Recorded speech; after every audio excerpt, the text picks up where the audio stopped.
grieving. Some families will be lost to one another forever. To those of you who face the difficulties of reconnecting with family and establishing ongoing relationships, we say sorry. We offer this apology in the hope that it will assist your healing and in order to shine a light on a dark period of our nation's history.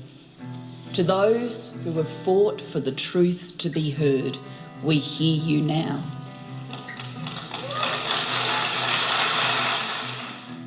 You're listening to Adopt Perspective, a podcast for anyone affected by adoption. I'm one of your hosts, Jo Sparrow.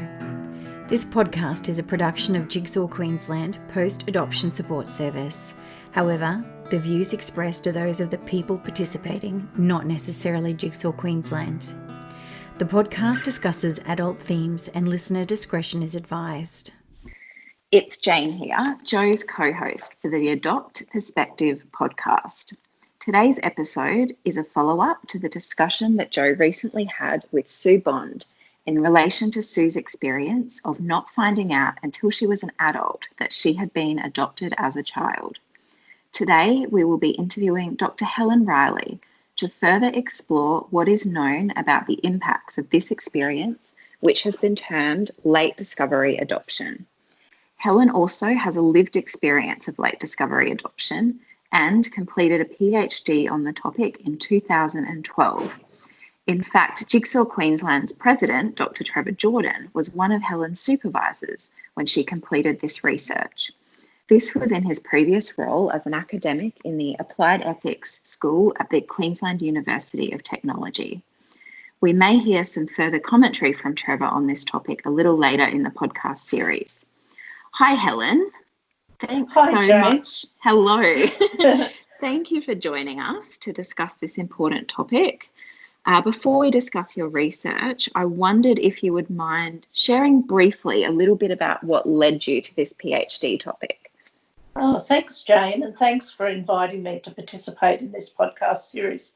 I think it's a wonderful opportunity to get information out there about late discovery. Yeah. I am a late discoverer. I was born in 1953 in Brisbane at the beginnings of the forced adoption era, when practices really started to ramp up and increase. I grew up in a working class family here in Brisbane with an older brother who also turned out to be adopted and didn't know until I told him later. I'd always felt different growing up, like a fish out of water. I was constantly looking for physical similarities, as I could see them so clearly in other families, but not in my own. But I never, ever suspected adoption. I found out at age 21 from my boyfriend while travelling overseas. I'd met him through my next door neighbours who had a large family, and my best friend was part of that family. And I found out that they all knew, that they'd always known, and they'd helped to keep the secret. I found out that everyone in the street knew, all the neighbours, all the local shopkeepers, absolutely everyone, including children who were much, much younger than me. And I think probably and possibly the most devastating was that my best friend, who I'd grown up with since we were small children, had known her whole life and had kept the secret. And I felt like that was a particular betrayal. My feelings when I found out, and I was a long way from home at the time, I was in Singapore, my feelings were so intense. I was shocked, I was betrayed, felt betrayed, and I felt like a fool. It's hard to describe to someone else just how much your world gets turned upside down when this happens. It's almost like an out-of-body experience that keeps on going. Eventually, I confronted my adoptive parents. I got my adoption certificate and contacted the state adoption department. I sat in a room with a young man who had my file next to him. I knew my life was in that file, but he kept saying, "I'm very sorry, you aren't allowed to know this information." I found this a surreal experience, and I really did feel like a second-class citizen, very much like a naughty child being slapped on the wrist. And my emotional state took another downturn at that point. I went on to find both my biological parents, who were married and living together. And this is a little bit more unusual than some of the stories that I've brought together in my research. My father was in his 50s and my mother in her early 40s when she got pregnant. My father had been separated from his first wife for many years, but he was not able to marry my mother until his wife passed away, as she wouldn't divorce him. They felt at that time in 1953 that the stigma was too great and that it was the best thing for me. And that's another thing, of course, is that parents, the adults, often justified their decisions based on that this was the best thing for the child, but often they weren't prepared to. They couldn't handle the stigma either. So it was very much something that was affecting them just as much as they thought it might affect the child. Yeah. And certainly when I went into that process of trying to find my biological parents, I expected to find the story that many have, that my mother was a young mother, that she would have been 16 or 18, and that I never expected to find my father. So that was a shock to me and quite different to a lot of the stories that are out there. So in some ways I was very lucky that I did get to meet both my mother and my father. And they were both accepting and they were both very happy to meet me. That's great. It was really great. But unfortunately it didn't go particularly well. And this was not because of them, but because of me. And I don't mean that in the sense that I was to blame, but I can reflect now and recognise that I was traumatised. And I went in with huge and unrealistic expectations. I'd had a very unhappy relationship with my adoptive mother, and I had such huge expectations of what my relationship would be with my biological mother. And I set myself up very unrealistically at the time, but there was no one really to help me. There was no knowledge, there was no information. So I was on my own, really, and cast adrift. Many years later, I was married and had a young family. I should mention that I actually broke contact with them at that point after about a year or so, and felt a great deal of guilt about that. Many years later, I was married and I had a young family, and I started university as a mature age student. I was interested in issues of identity and belonging, naturally enough. I started down that path and ended up exploring adoption issues within the applied ethics discipline with Dr. Trevor Jordan and others.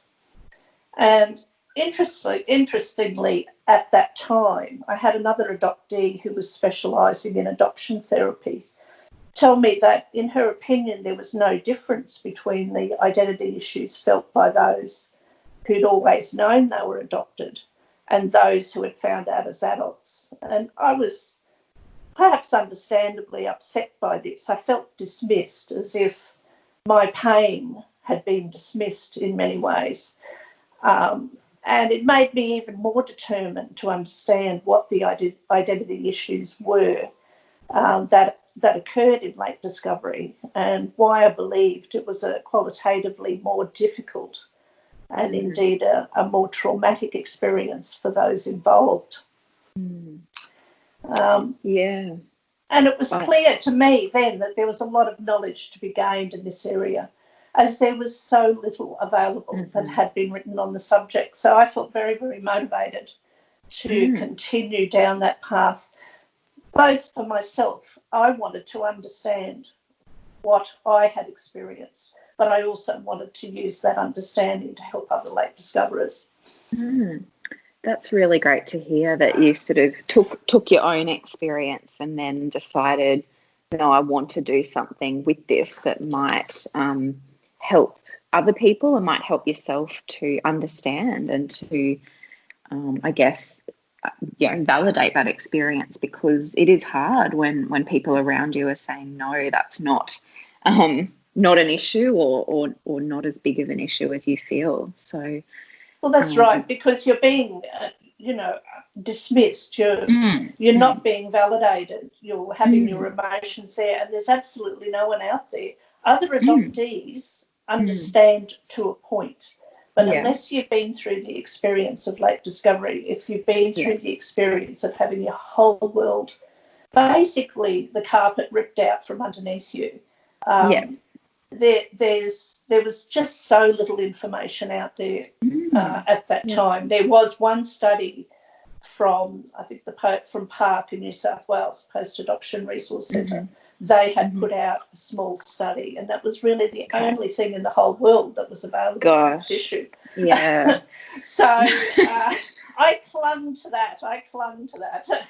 And then in small ways, I started to do my own research. Before I ever got to the PhD, I started gathering stories and interviewing people as part of my university studies. And that then really inspired, well, I wouldn't say inspires the right word, but really motivated me to find out more, because the pain that I discovered from those stories was horrendous. If I thought my story was bad, the stories of others were, some of them were just horrendous, and I was determined to do what I could to bring light to the subject, so to speak. I'll also mention at this point, though, that I did, in my research, I did include the late discovery experiences of those who've been born using donor insemination techniques.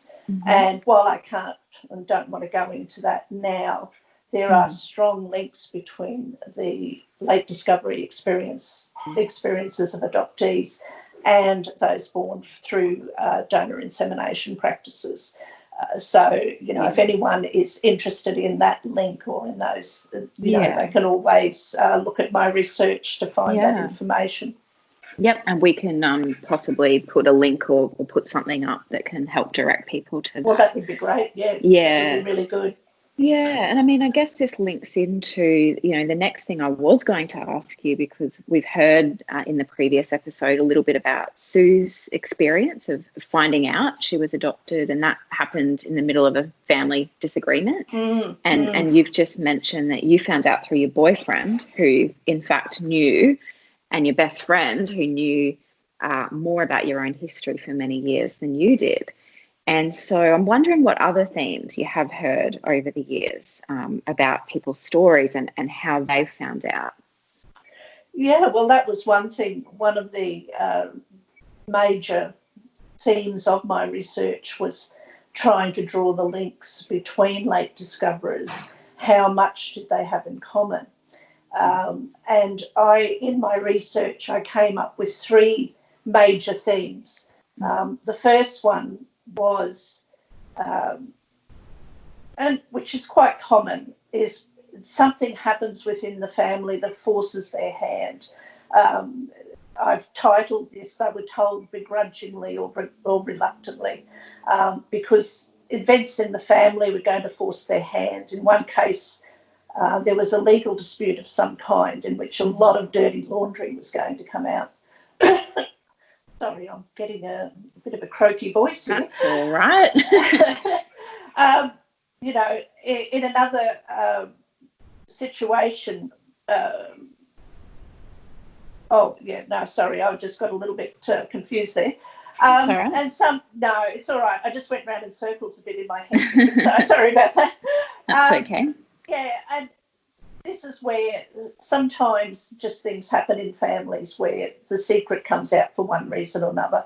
And sometimes, too, the family just got sick of keeping the secret, and so decided to tell it because they just got sick of keeping the secret and perhaps having questions that come up all the time that they had to deflect. So, they're either told begrudgingly or reluctantly. So that was one of the major themes. The next major theme was accidental discovery. And this is I find this one a very difficult one too, that a lot of late discoverers found out when one or more parent has died and they've been going through the family papers and they've discovered the adoption certificates in the family papers. Then there's other ways through blood tests and medical procedures and through genetic testing. I had one late discoverer who found out through an allergy test, of all things, because they found that his blood type was not compatible with either of his parents. So it can be in a lot of different ways. In another case, a distant family member just assumed that they knew and started talking about it.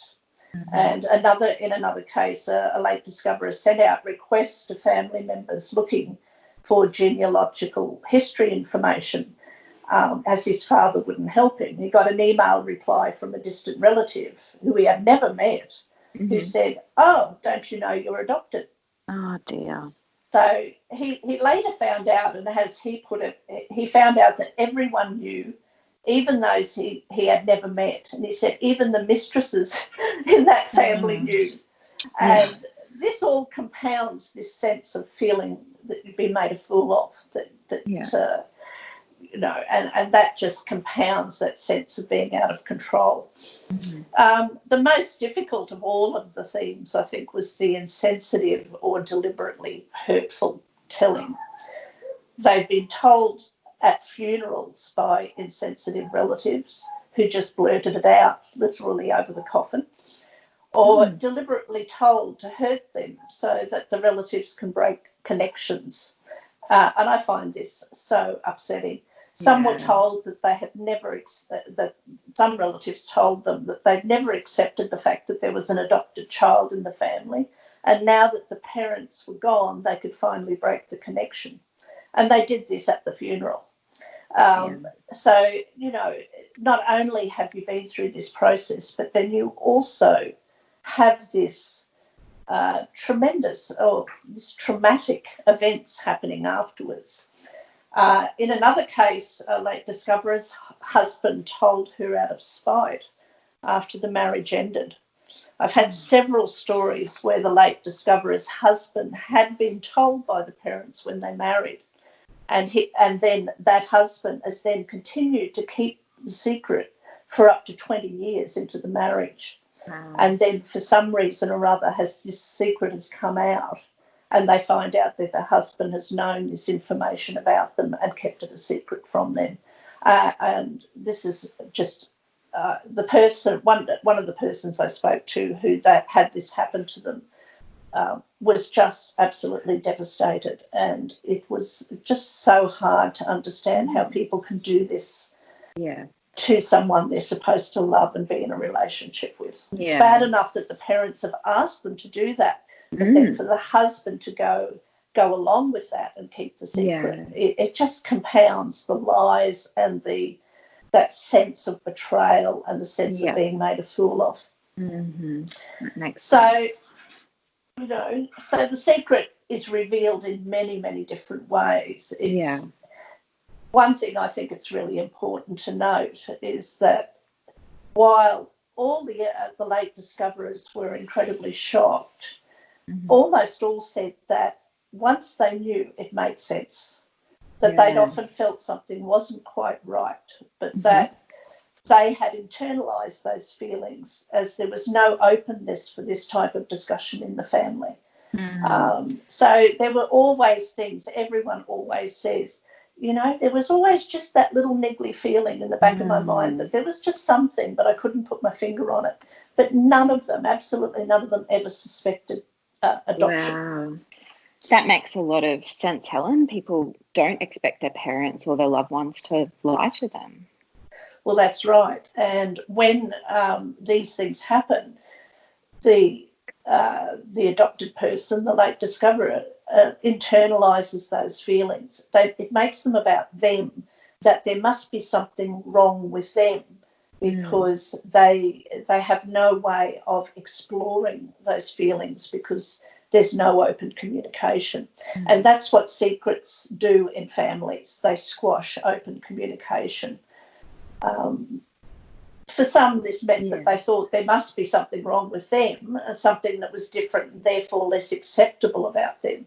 I never found one late discoverer who said they wished they had never known although they may wish it on occasion, as it's a difficult process. But once people know, they generally are glad they know, because they know now who they are. But it is a difficult process. On the other hand, and this is what is so, so strange, really, the families put so much effort into keeping the secret within the family that they often tell lots of other people. Sometimes it's inevitable that other people will know, because if the family went through the adoption process, then the neighbours and everything will know about that. But despite that, it's clear from the research that people find it difficult to keep secrets. So they go to great lengths to keep the secret within the family, but they also feel this intense pressure to tell other people. And that's why when the secret comes out, the late discoverer finds that so many other people knew, and so many people that the parents would never have it's such a surprise that all these people knew, because the parents have talked about it with others, but kept such a tight hold of that secret in the family. And that adds so much more pressure within the family. And it adds, and that pressure can become really toxic within the family. In a number of cases that I had, the families actually went to such lengths to keep the secret that they moved house repeatedly in order to escape any rumours that might get back to the child. But that would probably be, not the majority, but that would be some of the parents, and that just is an indication of how toxic that secret can be in the family. Wow, Helen, in my role as, back when you were talking about the 3 different ways that people find out, in my role as an intermediary, I've actually been in the situation a couple of times where I've been the person to disclose to someone that they were adopted. And that has occurred because one of their biological family members may have opted to use our intermediary service as a way of reaching out. And then we've outreached to someone who hasn't been told that they were adopted. And I certainly found this a difficult thing to do. And I felt, a lot of guilt and quite a lot of concern for their well-being. And I guess I'm just wondering what your thoughts are on how the nature of that disclosure can impact the adoptee, because obviously what you're saying is the insensitive and the deliberately hurtful, that's probably the most damaging. But have you got any other thoughts on that? I do, actually, because I have been asked this question myself, and over the years I've thought about it a great deal as well. And I think it's a very important question that we do need to understand the ramifications of whether it's right or, well, the ramifications of not telling as well as the ramifications of telling. And in my view, it is absolutely the right thing to do to tell in the right circumstances. I do believe that the adopted person has the right to know. They're living a lie, and they are being denied knowledge about themselves, including medical knowledge, along with the ability to make informed life choices other people take for granted. They don't know significant information about themselves. So this means that they are making decisions for and about themselves, as if one step behind everyone else, but without knowing it.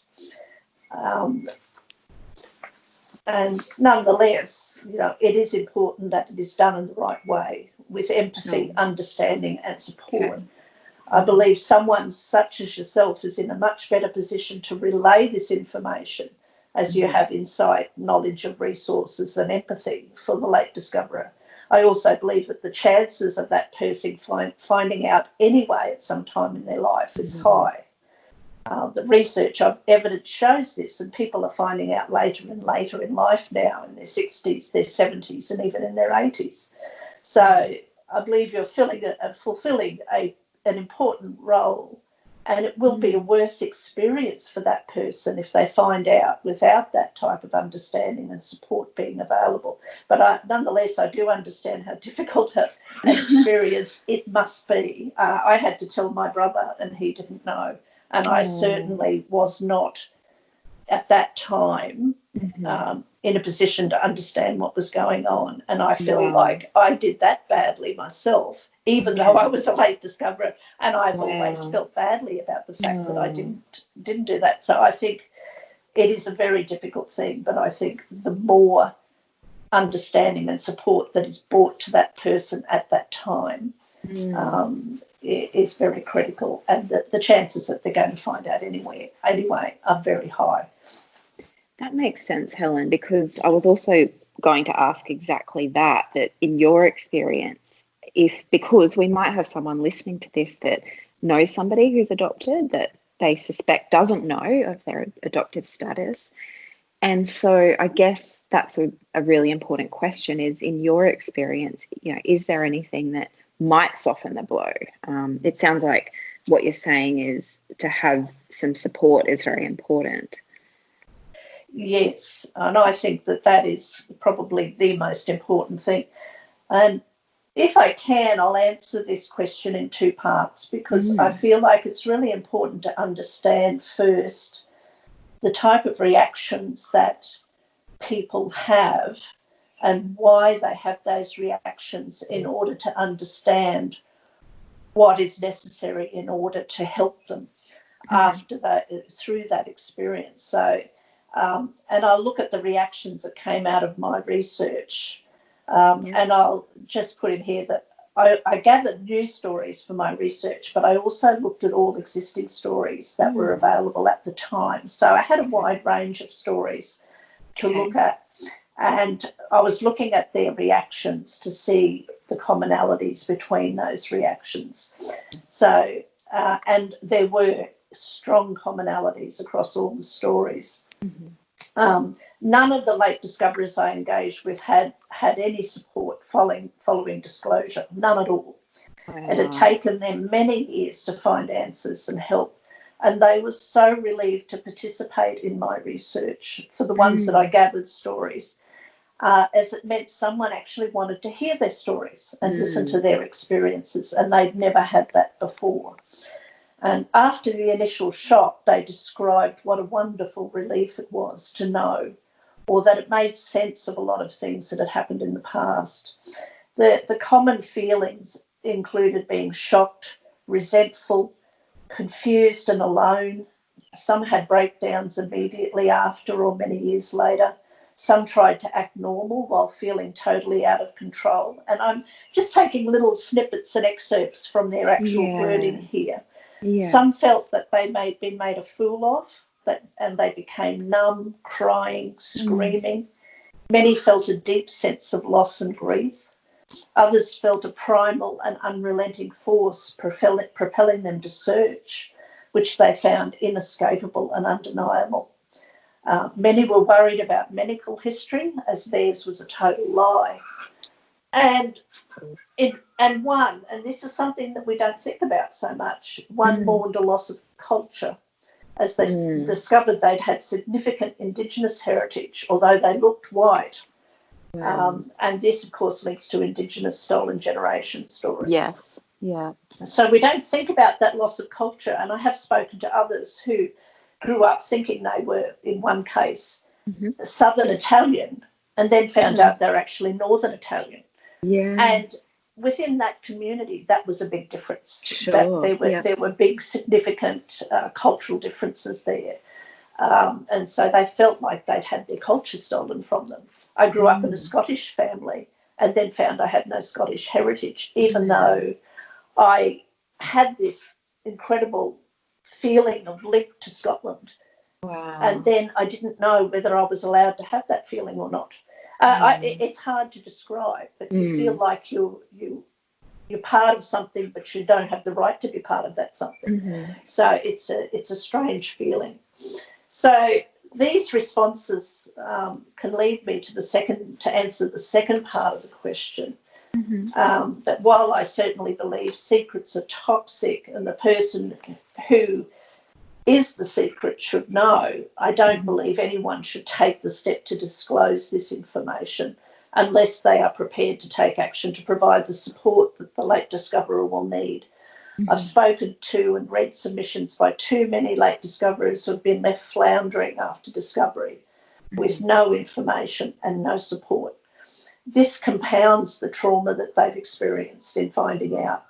Information on adoption, and particularly on late discovery, needs to be available immediately. There needs to be ongoing emotional support that needs to be offered and made available, and even access to an adoption support group such as Jigsaw Queensland and others in other states, and or a knowledgeable therapist. I think all of these things need to be part of the support package that needs to be made available so that the late discoverer does not feel that they are alone.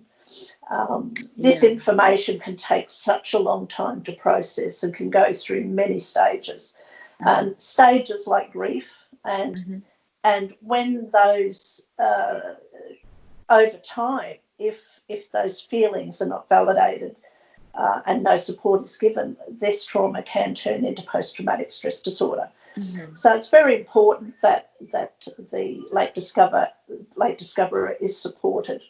Yeah, absolutely. And so, that would be what I would advise. I would strongly advise that, yes, they have a right to know, but they have a right to know in the best way possible. That makes a lot of sense, Helen. It really does. And I mean, if those things are in place, well, I guess there's no easy answer, but I guess I'm wondering if anything positive at all, might come out of finding out, despite all of that pain and shock and all of the other feelings you described. Yeah, well, that's right. You may not think that there would be anything positive to come out of it, but absolutely there is. And for people who've always known information about themselves, they take it for granted. But it's not until, for a late discoverer, until the point of discovery that they find out that they have not been in control of their own lives because others have been keeping the secret. Others have been in control of their lives, of who they are and who they will become. So if you know your biological, social and cultural history, you can become a more fully rounded person with this information, and you can take back the ability to control your own life. And I'd ask the question, how can you be in control of your own life if you don't know your family medical history or your ethnicity or cultural background or what traits may be strong in your biological family? These traits may have been knowingly or unknowingly suppressed in the adopted family because they don't value those traits or they want to suppress difference. It is one thing to have this knowledge removed through trauma or accident, for example, that you lose family and you lose a lot of family, or you lose records and those sort of things. It's one thing for that to happen by accident. It's quite another for it to be done deliberately and taken away from you deliberately. So you're actually being under someone else's control and being forced to live a lie about yourself for all of your life until that point. So, for example, in my own case, I do look at my own life as a way of understanding other late discovery experiences, and it has very much driven my research of trying to understand my own experiences. So I grew up in a family, a working class family, who was very much not highly educated and, had a love for football, fishing and that sort of thing, which I also loved. But I also loved different things. I loved classical music, I loved reading, I loved travel, and I loved ideas. I was very much an intellectual child, you might say. And in my family, or particularly with my mother, she thought these things were quite stupid. And she actively discouraged my interest in these things as silly, as she put it. So my adoptive mum only supported me in things that she was interested in herself. So I later found out that my biological mum had had training as an opera singer, and that other members of my family were public officials and educators. So the constant downplaying of my interests, even to the point of actively discouraging me from accepting a scholarship at 15, changed the course of my life. And, you know, some of this was not just because they didn't understand. It was also the culture of the times where girls were going to grow up and get married. And I was told, you don't need a scholarship, you're going to grow up and get married, and that's all you need. So it was double, but there was also very much within the family this idea that they discourage difference. And you might think that that's just that particular family's situation, but the evidence is certainly there that many families who keep the secret actively discourage any sign of difference in their child. They were led to believe originally in the forced adoption period that this child would be no different to any child they may have had biologically. And this child was a blank slate, and that they could imprint on this child, and that child would be everything they ever wanted for their own child. So for some, they tried to make sure that the child is not different, so does not have different interests, because by having different interests, it's saying, you know, it's like for that family, it's this child is not who we wanted them to be. This child is not us. In some ways. So the more you discourage difference, it acknowledges difference. It acknowledges the fact that this child might not actually be their child in every way that matters. So they try to make sure the child is not different, does not have different interests. So, and some of this stems from insecurity, some from being able to control another life's journey and so protect the secret, and some from just not seeing other possibilities of being a value. You know, or it could be a mixture of all of these. Yeah. What you say about control makes a lot of sense, because I imagine in order to keep that secret, if that's the decision a family's made that we're not going to tell the child, you would almost need to have a lot of control in place to maintain that secret. So it would completely change those relationships. Yeah, it makes a family a very toxic space in terms of communication. Because certain things are off the plate, and any and late discoverers talk about this a lot, that they would raise certain things and be told, you know, don't want to talk about that. That's rubbish. So communication is shut down. So and that's when the child starts to internalise that and say, there's something wrong with me. I'm not allowed to ask those questions. And over time, they stop asking questions. So you know, and you know, there is lots of research out there which talks about the way in which secrets in families are toxic, and can lead on to a host of communication problems within the family, and with the adopted person unknowingly at the centre. So the adopted person is the catalyst for this communication, these toxic communication problems going on in the family. The family has to always be vigilant, waiting for the axe to fall. My adoptive father collapsed when he found out I knew. He was so convinced I would not love him, or perhaps even from the emotional shock of keeping the secret and having it exposed. I don't know, because he wouldn't talk about it, but he physically collapsed. So, you know, you can begin to feel and see that the strain it must put on relationships when you're not allowed to talk about certain things, and there is this shutdown culture.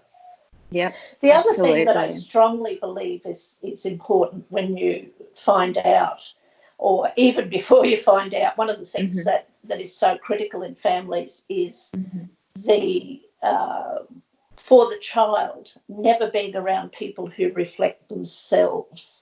So when you meet your biological kin for the first time, you see people for the first time who have your physical traits. such as how you speak, how you walk and move, how you look. And that is a profound identity experience, and something that late discoverers have been completely denied. And this in itself has multiple effects on identity development as the person grows, as they've never had anyone around them to reflect themselves back to them. So, and this can lead to a very strong sense of disconnection. And it's one of the reasons that connecting back with biological family after discovery can be so important in helping to rebuild a new identity, because you've had your whole life taken away from you, even though people will argue to you and many times, oh, what difference does it make? You've still got your family and they love you. And it shows a complete lack of understanding of the process and of what's happened.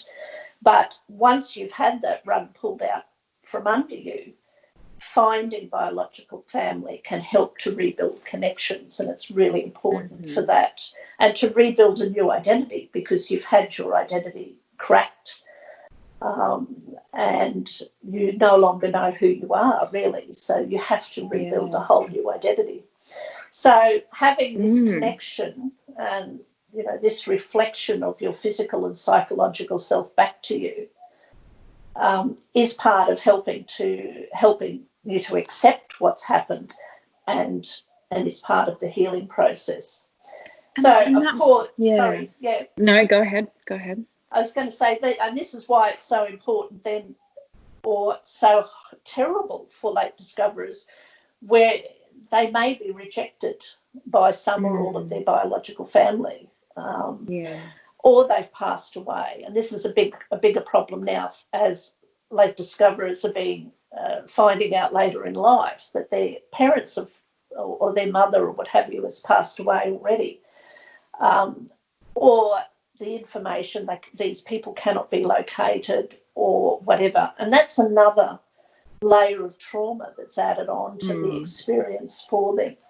And I think particularly if they're rejected, that is a particularly hard blow again. So, and when this happens, if they're rejected or they can't find information, or the information has been lost or what have you, then they're faced with the denial of knowledge all over again. So they're basically had denial of knowledge their whole life. Then they find out, and then they have denial of knowledge all over again. And that's when there just can be, for some people, just too many blows to take. And, that's why I think therapy and support is so important.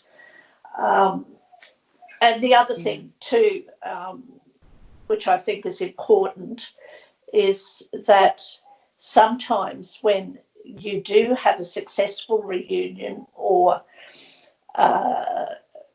even a partially successful reunion with kin, the reality of the matter is that you still have your adoptive family, unless you've completely broken with them, as happens in some cases.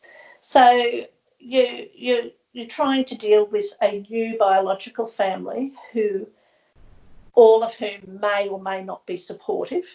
You've got an adoptive family who find it difficult now that the secret is out.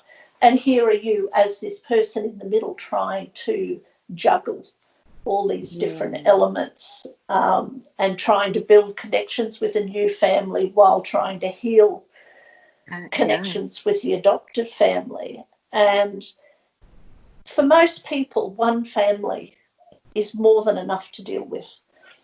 Families are complicated and families are hard work. And all of a sudden you have someone who, through no fault of their own, is juggling two separate families. For sure. And trying to bring those two sides of their lives together in some way. And if you have complications on both sides, or rejection on one side or the other, that just becomes even more complicated.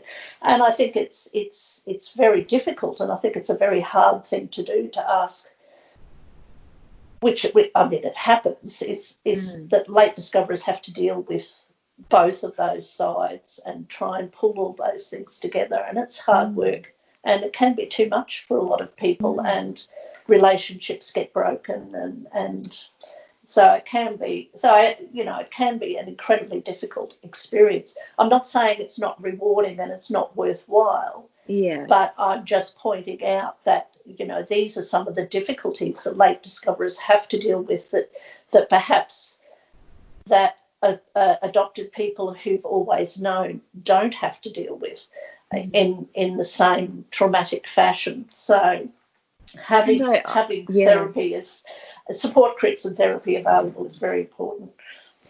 And it sounds, Helen, like back to that question about if something positive can come out of it. Well, yes, there might be some more open communication, and there might be that opportunity for new relationships, but what comes with that is a lot of complexity. And it sounds like there's a lot of different points along that road where things might either go wrong, or whether at those points there's chances for helpful things to come in, which might be support and other things. And so I'm wondering, as a final question, because we've talked a bit and we could talk going on a bit longer. No, it's because it's all really important. But I guess I'm wondering what, with that difficult journey, what are some helpful steps that might help somebody cope with the negative side and the complexity?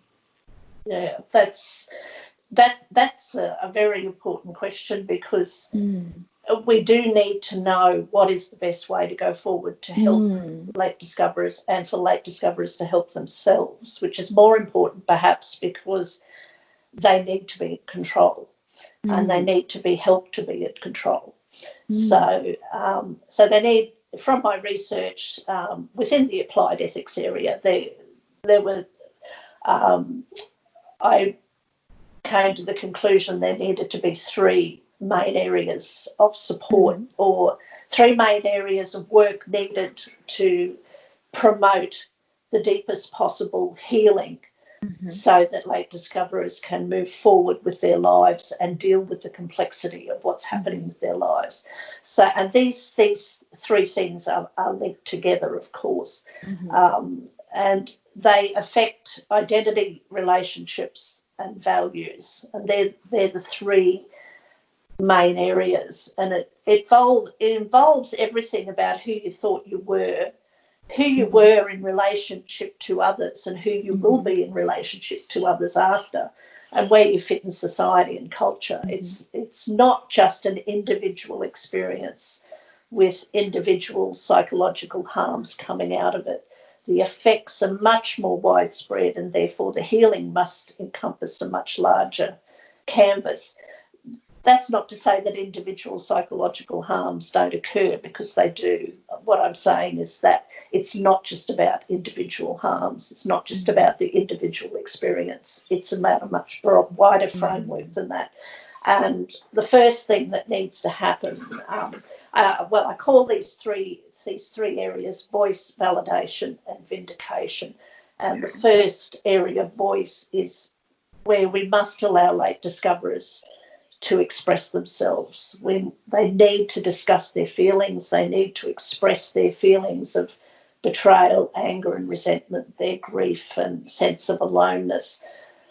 They feel betrayed by those closest to them, the people they thought loved them the most.